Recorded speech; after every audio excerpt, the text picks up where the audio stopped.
आपका भी ध्यान नहीं लग रहा। ज्यादा सोचने की वजह से बार बार आपको घबराहट होती है और आपका हृदय भी जोर जोर से धड़कता है और बार बार निगेटिव विचार आपके भी दिमाग में आते हैं। तो इस ज्यादा सोचने वाली बीमारी से बचने के लिए और इस बीमारी को दूर करने के लिए आज हम आपको एक बौद्ध भिक्षु की कहानी के माध्यम से आपकी समस्या का हल बताएंगे। तो आज के इस कहानी को पूरा देखें ताकि आप भी इस कहानी को सुनने के बाद आपकी समस्या से छुटकारा पा सके। तो चलिए आज के कहानी की शुरुआत करते हैं। एक बार चीन के एक हिस्से में बहुत बड़ा मठ था जहां लगभग 500 भिक्षु रहते थे। वो सभी अपने गुरु के मार्गदर्शन में खुद को जानने का अभ्यास कर रहे थे। एक दिन एक लड़का उस मठ में शिष्य बनने के लिए आया। उसने मास्टर से कहा, मास्टर, मैं खुद को जानना चाहता हूँ। मैं सच की तलाश कर रहा हूँ। मैं पता लगाना चाहता हूँ कि सच क्या है। मास्टर ने उसकी ओर देखा और कहा कि अगर तुम सच जानना चाहते हो तो तुम्हें अपना पूरा जीवन दांव पर लगाना होगा। सच को जानने में तुम्हारा पूरा जीवन लग सकता है। फिर भी इस बात की गारंटी नहीं है कि तुम्हें इस जीवन काल में सच का पता लगेगा या नहीं। क्या तुम इसके लिए तैयार हो? शिष्य ने कहा। मास्टर, मैं यहाँ पीछे मुड़ने के लिए नहीं आया हूँ। मैं इसके लिए तैयार हूँ। गुरु ने कहा, अगर ऐसा है तुम एक काम करो। इस मठ में 500 भिक्षु है। तुम उनके लिए चावल कूटने का काम करो। बस सुबह से शाम तक चावल कूटने का ही काम करो और जब तुम थक जाओ तो सोने चले जाओ। फिर अगली सुबह उठकर चावल को कूटना शुरू कर दो। इसके अलावा कुछ और मत करना। किसी और चीज के बारे में मत सोचना। बस इस रास्ते पर चलते रहना और दोबारा मेरे पास मत आना। जरूरत पड़ने पर मैं खुद तुम्हारे पास आऊंगा। उस लड़के ने गुरु के आदेश का पालन करते हुए चावल कूटना शुरू कर दिया। उस मठ में 500 शिष्य थे। उन सभी को समय समय पर भोजन की आवश्यकता पड़ती थी और जल्दी उठ जाता था और रात को देर तक चावल कूटता रहता था। जब वह थक जाता तो उसी कमरे में सो जाता था जहां वो चावल कूटता था। वो किसी से बात नहीं करता था और ना ही कोई उससे बात करने के लिए उसके पास आता था। कुछ महीनों तक चावल कूटते हुए उसके मन में पुराने विचार आते रहे, लेकिन उन विचारों को कोई नया विषय नहीं मिला तो वह अपने आप ही मिट गए। धीरे धीरे उसके मन में विचार कम होने लगे। कुछ सालों के बाद तो वो अपना नाम तक ही भूल गया। वह हमेशा चुप रहता और विचारहीन अवस्था में बस चावल कूटता रहता। उसने ना तो कभी ध्यान किया था और ना कभी शास्त्र पढ़ा था। मठ के बाकी शिष्य उसे मूर्ख समझते थे। ऐसा करते हुए 12 साल बीत गए। 12 साल बाद एक दिन मास्टर ने घोषणा की, अब मेरा आखिरी समय आ रहा है और मुझे अपना उत्तराधिकारी चुनना है जो मेरे बाद मठ का मुखिया होगा। इसीलिए मेरा कोई भी शिष्य है जिससे लगता है कि उसे आत्म साक्षात्कार हो गया है और उससे खुद को जान लिया है, तो रात को मेरे दरवाजे के पास आकर इस दीवार पर कुछ पंक्तियां लिखें जिसमें उसकी जिंदगी का सारा अनुभव समाया हो।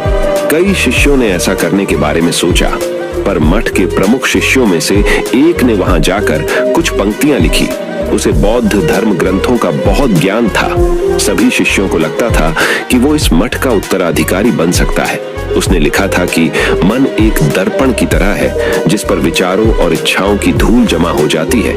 इस धूल को हटाने के लिए ही ध्यान है। जिसकी धूल हट जाती है और मन का दर्पण साफ हो जाता है, वो मोक्ष को प्राप्त कर लेता है। अगली सुबह जब मास्टर उठे और उन्होंने इन पंक्तियों को देखा और उन्होंने कहा कि किस बेवकूफ ने यह सब कचरा मेरी दीवार पर लिखा है। वो शिष्य जिसने यह लिखा था वो चुप रहा। हालांकि उसने जो पंक्तियां लिखी थीं, वो ज्ञान से भरी थीं, लेकिन यह सब किताबी ज्ञान था। वो शिष्य बहुत चालाक था। उसने पंक्तियां लिखी पर उसने नीचे अपने हस्ताक्षर नहीं किए, क्योंकि वो स्वयं इसके बारे में निश्चित नहीं था कि ये सही है या नहीं, क्योंकि उसे आत्म साक्षात्कार नहीं हुआ था। गुरु ने पंक्तियों को पूरी तरह से खारिज कर दिया। ये देखकर सभी हैरान रह गए। ये घटना पूरे मठ में चर्चा का विषय बन गई। इस विषय पर बात करते हुए 2 शिष्य उस शिष्य के पास से गुजरे जो 12 साल पहले यहाँ आया था और दिन रात चावल कूटता रहता था। दोनों की चर्चा सुनकर वह धीरे से हंस पड़ा। दोनों शिष्य ने उसे पूछा कि तुम क्यों हंस रहे हो? दोनों शिष्य की नजर में यह चावल कूटने वाला तुच्छ ही भिक्षु था। किसी ने उसे ना तो कभी ध्यान करते हुए देखा था, ना ही कभी शास्त्र पढ़ते हुए। हर कोई उसे मूर्ख समझता था जो बस चावल को ही जानता था। उस मठ में बहुत बड़े बड़े विद्वान थे, लेकिन उस चावल कूटने वाले को किसी से कोई मतलब नहीं था। इसीलिए वह दोनों शिष्य उसे मुस्कुराता हुआ देखकर चकित रह गए। उन्होंने फिर उससे पूछा कि तुम क्यों हंस रहे हो। उसने जवाब दिया, मैं इसीलिए हंसा कि मास्टर सही बोल रहे हैं। यह सब पंक्तियां कचरा है, इन पंक्तियों का कोई मूल्य नहीं है। वो दोनों शिष्य चौंक गए। उन्होंने उसे पूछा कि क्या तुम ऐसी पंक्तियां लिख सकते हो जो इससे भी बेहतर हो। चावल पीसने वाले ने जवाब दिया, नहीं, क्योंकि मैं अनपढ़ हूं, लेकिन हाँ, मैं कुछ पंक्तियां कह सकता हूं। अगर तुमने उन पंक्तियों को तुम लिख सकते हो तो मैं तुम्हारे साथ जाने के लिए तैयार हूं। उन दोनों शिष्यों ने कहा, ठीक है। वे मास्टर के कमरे के पास गए और चावल कूटने वाले ने कुछ पंक्तियां बोली और दूसरे शिष्य ने उस दीवार पर लिख दिया और उन पंक्तियों के नीचे लिख दिया कि चावल कूटने वाला। उन्हें लगा कि मास्टर इस पर भी गुस्सा करेंगे।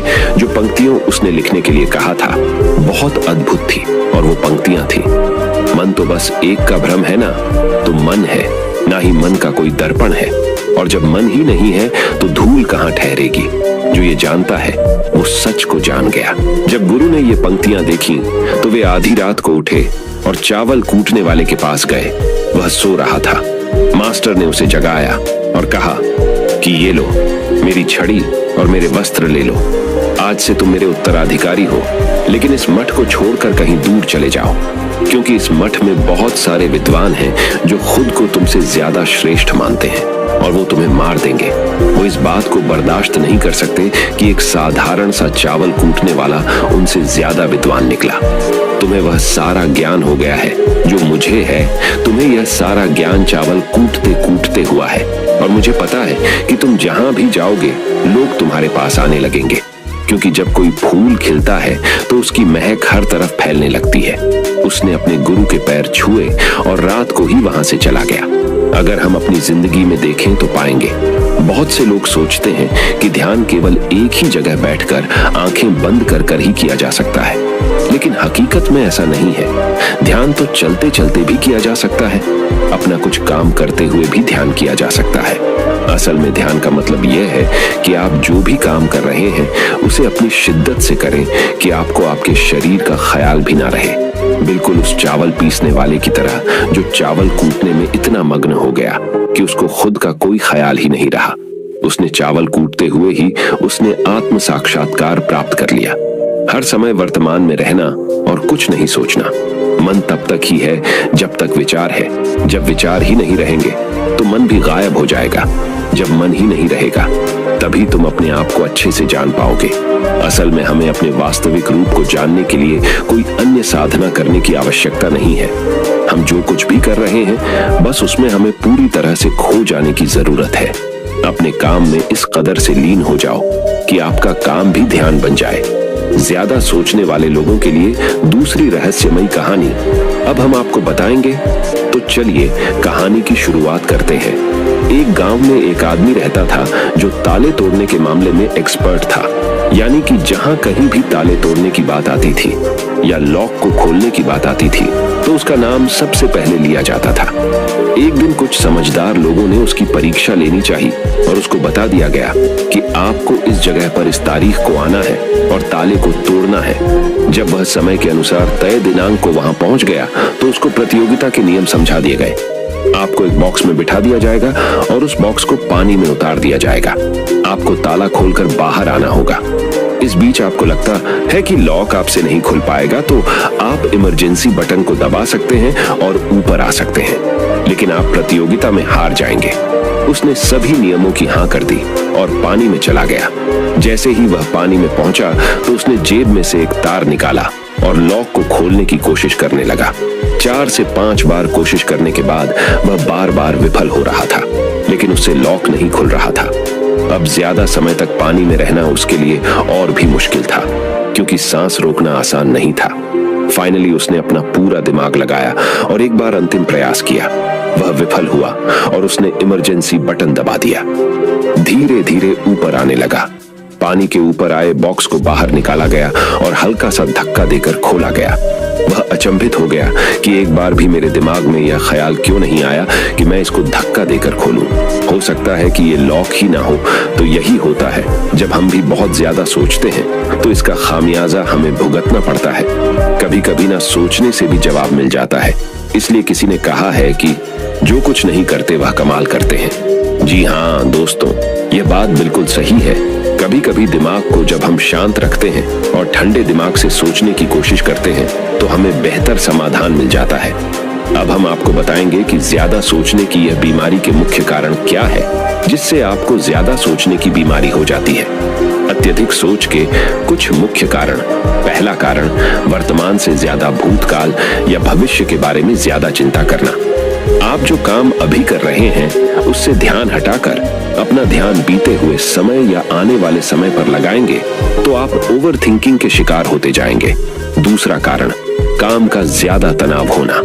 जब वर्कलोड ज्यादा होता है तो दिमाग भी तेजी से चलने लगता और यह तनाव का रूप ले लेता है और दिमाग में वो विचार भी आने लगते हैं तो काम से संबंधी नहीं है और लोग ओवर थिंकिंग के शिकार हो जाते हैं। तीसरा कारण, डर का बना रहना। जब व्यक्ति के अंदर डर होता है, जैसे नौकरी छूट जाने का डर, प्रमोशन न होने का डर, काम में असफल हो जाने का डर, पैसे न मिलने या डूब जाने का डर, व्यक्ति इस डर को लेकर कल्पना करता रहता है। भले ही ऐसा न होने वाला हो, लेकिन धीरे धीरे यह डर उसे जरूरत से ज्यादा सोचने पर मजबूर कर देता है।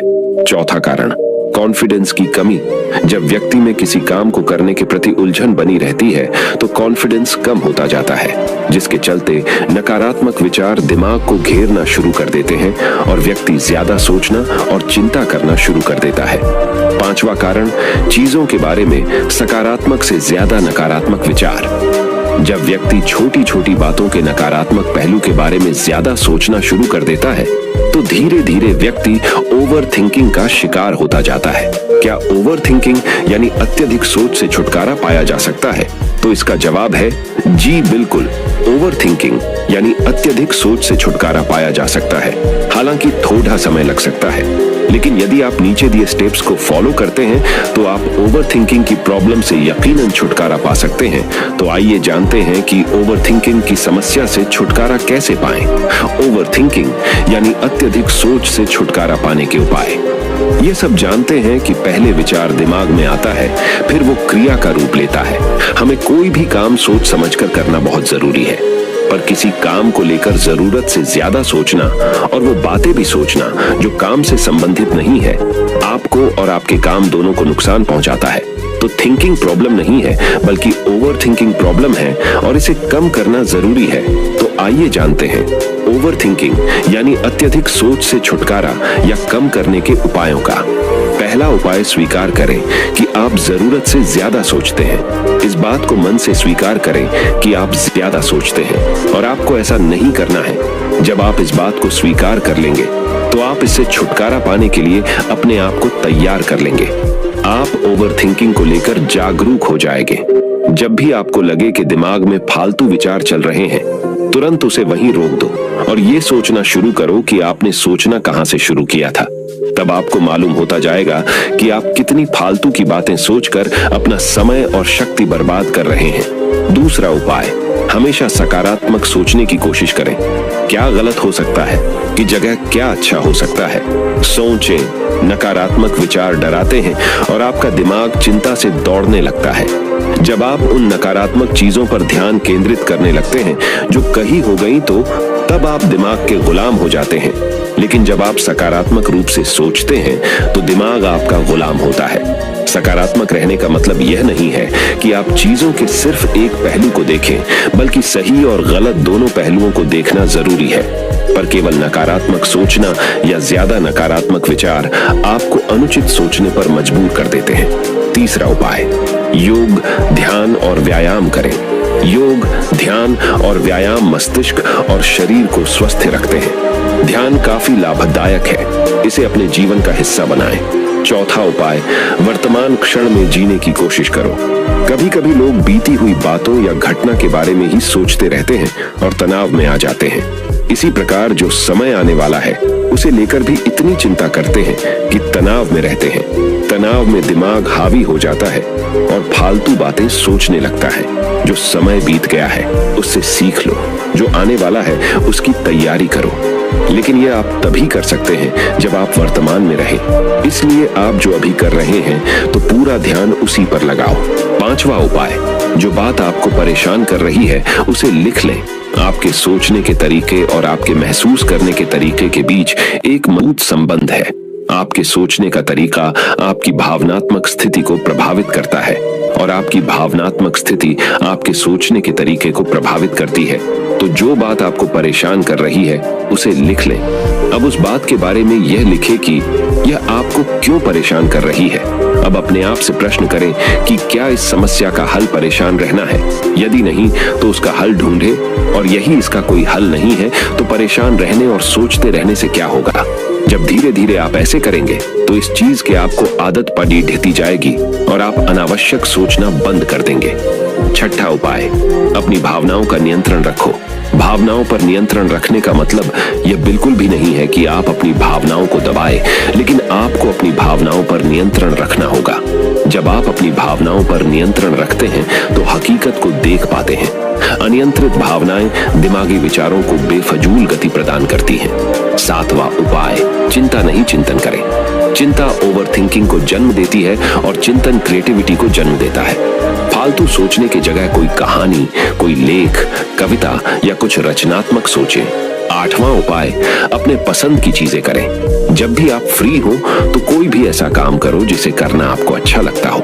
किताबें पढ़ें, गाने सुने, गाने गाएं, घूमने जाएं। यदि आपके घर में बच्चे हैं तो बच्चों के साथ खेलें। अपने दोस्तों से साथ समय व्यतीत करें। नौवां उपाय, अपना सर्वश्रेष्ठ स्वीकार करें।